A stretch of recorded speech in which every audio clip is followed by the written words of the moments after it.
Welcome, friends. My name is Sophie, and I am a yoga health guide on her journey for truth, hydration, and wholeness. I am grateful our paths have crossed. Enjoy the episode. Hello there, it's Yogi Sophie, and I'm here with Smidgy Boy, and we are at a river once again. Hi, baby. Yes, you're so cute. He says hello in his own words. So we're at the river tonight, and it is lovely. I am sitting on a rock, and it is dusk, so everything has a lovely glow and shadow to it.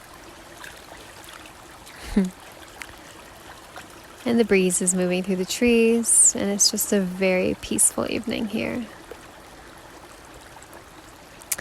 And tonight I am coming to you wanting to talk about breast health and just kind of give you a few tips and tricks about breasts.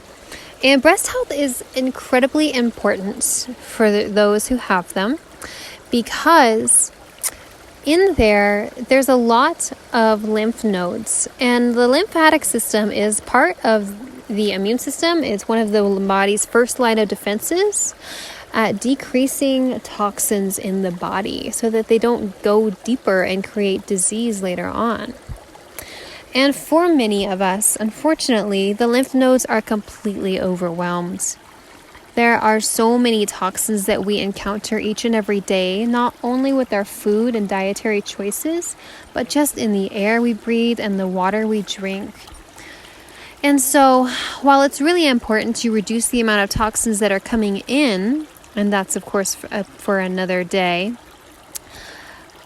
it is really important to help move the toxins that we have already accumulated. And some of us may not know how much we actually have inside our bodies, but a lot of times it's more than we want to believe. And so, as far as the breasts go, this is a place that doesn't get a lot of attention. And so I'm here to tell you how to give them some attention. The ta-tas deserve it. So first things first, you should be giving yourself a massage every day. And not only just the breasts, you should be doing full body massage, getting a good oil that's balancing for your dosha, and giving yourself a good full body massage. And you can do this before or after the shower. It is highly recommended to do it before, because it gives you a protective layer from the toxins that are in our water. So what you would do is you would give yourself a full body massage, enough so that your skin is glistening and slimy and you don't want to touch anything, especially dog or ferret hair. And then you would go into the shower and use no soap, just let the water wash over you. Take care of your hair care routine as needed. But this will prevent any soap toxins from getting in, because there's a lot of toxins in our body washes, ladies and gents. We really shouldn't be using it. We really weren't designed to use soap at all. Same with our shampoos. So go as natural as possible there, but it's going to prevent all the stuff from getting into you, so the lymphatic system doesn't have to move that out even more. And you might choose to oil up again after your shower, depending on if you have drier skin. I do, so I like to do before and after. And when you're doing your full body massage, when you get to the breasts, you are from the bottom upwards. And when you get to the breasts, I want you to not only, I want you to use your intuition. And then there's a few tips and tricks there as to how to massage. So the fleshy part where the breast meets the armpit, give that a good few squeezes there. And then working down and around the breast. So working down through the side, taking the hands in circular motions, and really feeling everything that's there. When you get around the breast, go around again. And I like to lift up underneath and stick my fingers up underneath, kind of where the rib cage is. And there's a lot of muscle there that does not get any loving. So take the fingers there and give yourself a little rub down in there. Massage that area of the muscles. You'll feel it, I promise. It gets no love because massage therapists are not allowed in most states to massage the breasts for obvious reasons. But it's nothing that we can't take care of ourselves, and it gets us familiar with what's going on.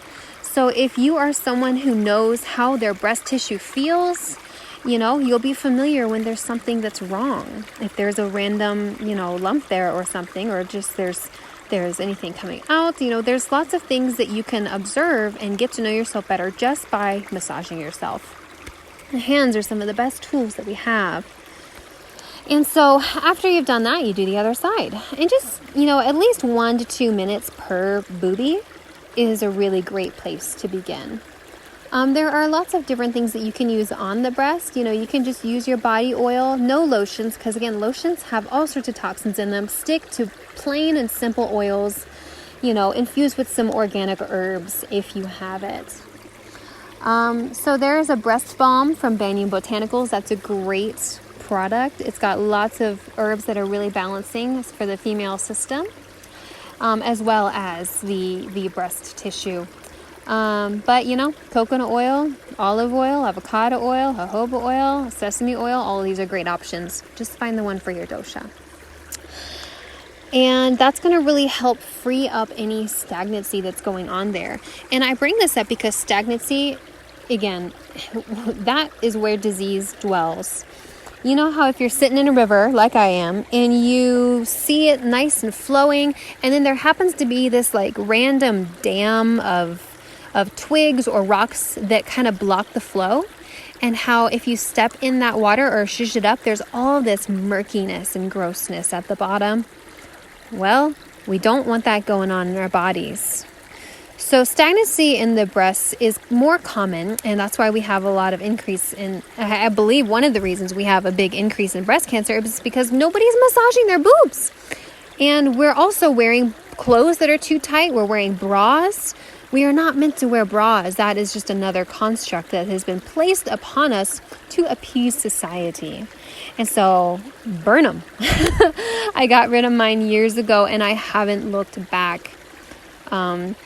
And so the bras and the clothes, when they're too tight, when you can see an indentation in your skin when you take them off, that means that you're blocking your lymphatic system from doing its job and removing those toxins. So what happens? They stay there, they get stuck, and they move deeper into your tissues and create worse disease.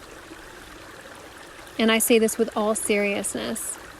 If we all massaged our breasts regularly and moved all of this stuff out continuously and wore more free clothing, or none at all, if you're lucky enough, I bet you we would not have as much breast cancer in the world. And it's such an unfortunate thing. So do yourself a favor. Massage your boobies, burn your bras, or at least get one with no underwire.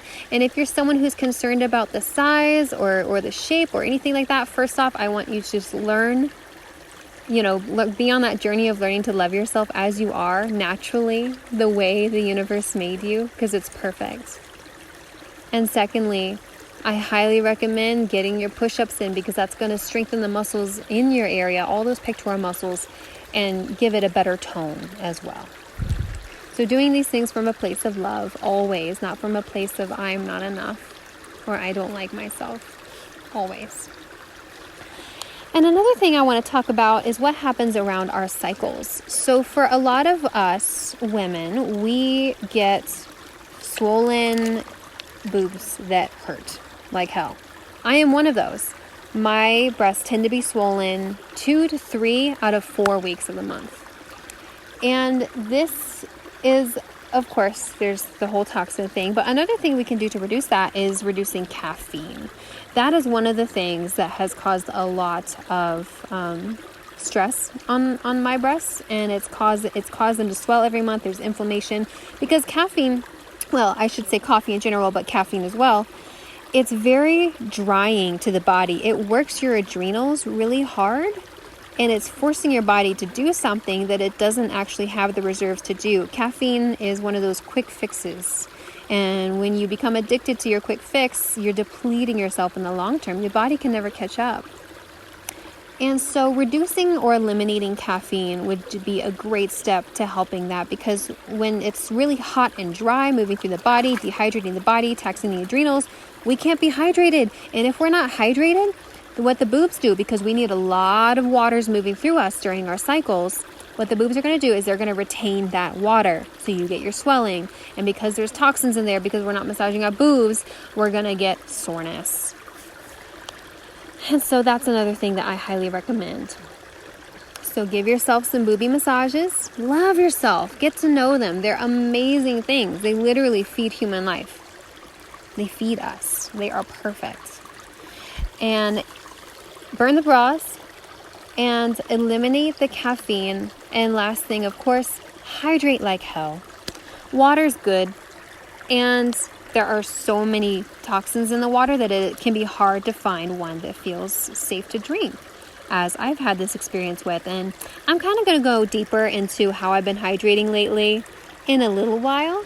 However, I definitely recommend for the general population, drink up some really good green juices or vegetable juices. Fruit juices are good as well, but they can be a lot for the body if you're not used to them. I personally love to chug a lot of orange juice every day, but I like it with pulp, so it kind of helps slow down the spike of all those beautiful natural sugars that we should not be afraid of. And then lastly, aloe juice, amazing. And of course, coconut water, one of the best things you can ingest on the planet. So those are all my tips for today on breast health. I am going to wrap it up here. And if you have any questions, if there's something unique going on with your breasts and you'd like some assistance, please reach out to me. My website is yogisophie.com or my Instagram at yogisophie7. Thank you so much for listening and have a beautiful night. Namaste.